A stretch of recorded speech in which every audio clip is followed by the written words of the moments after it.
Tiger Moth by Mark Spruce. Written in 2007. Oh, I have slipped the surly bonds of earth and danced the skies on laughter-silvered wings. So goes the first line of High Flight, written by Pilot Officer Gillespie McGee in 1940. I wonder how many men of my generation, baby boomers, have ever fantasized about being a fighter pilot at some time or other.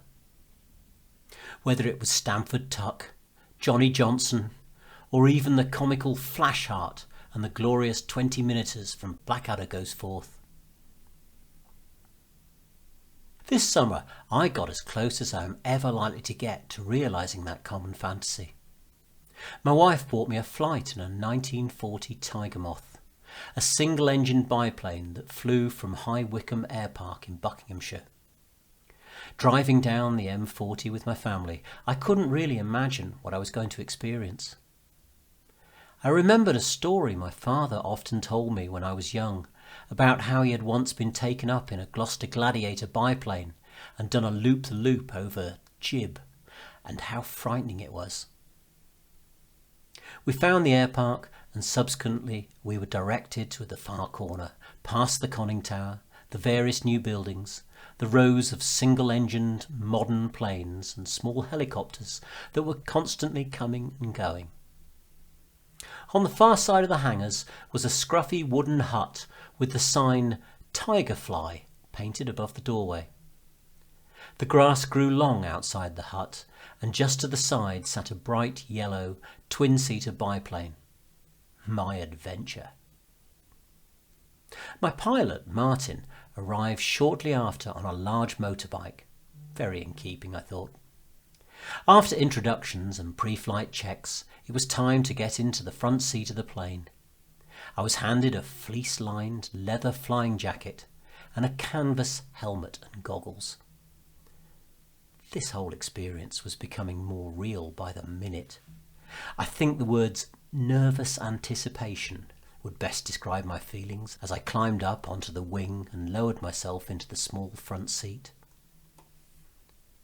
After being securely buckled in, Martin explained how we would be climbing to 3,000 feet.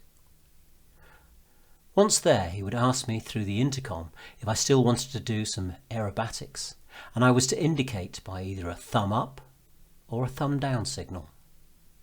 At this point, he also helpfully pointed out the sick bag that was tucked conveniently by my side and asked if possible I would use it rather than make a mess of his plane. I think my stomach tightened slightly at this point, but before I could think too much about it, it was "Contact! Chocks away!"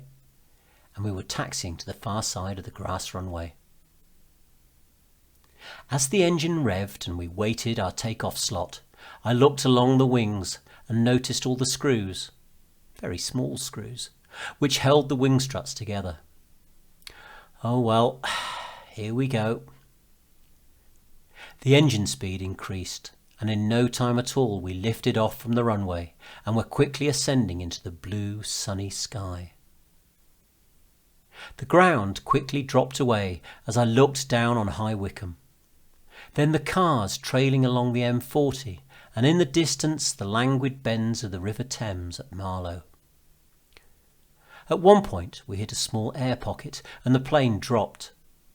A second later my stomach followed, and I just hoped I would not let the side down by being sick.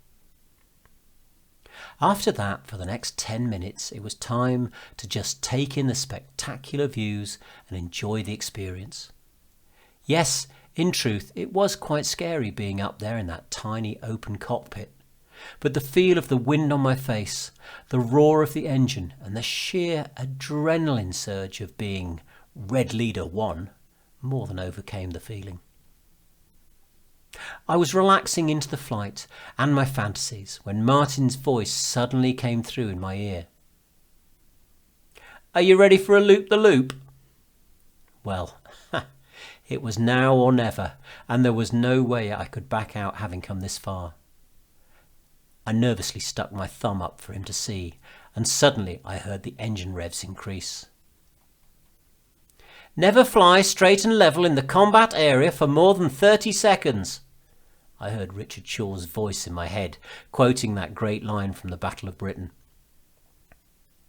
I also suddenly understood what my father had been trying to explain to me all those years ago. The next thing I knew, the ground had disappeared from in front of me, and I was looking at sky. Then more sky, and yet more, until the ground reappeared below me. I was gripping my safety harness and smiling inanely. That was just totally and utterly brilliant. It was everything I expected and more. "Do you want to do some more?" came Martin's voice over the intercom. Without hesitating, my thumb went up again.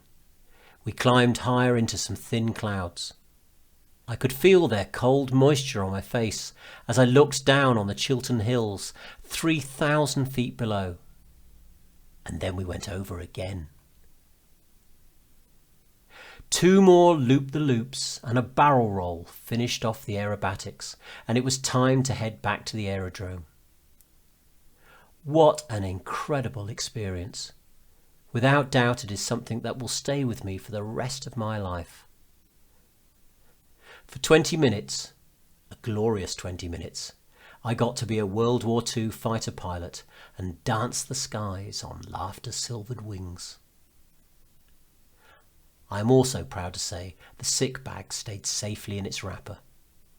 Spruce Casts, an eclectic collection of anecdotes, reflections and stories by Mark Spruce.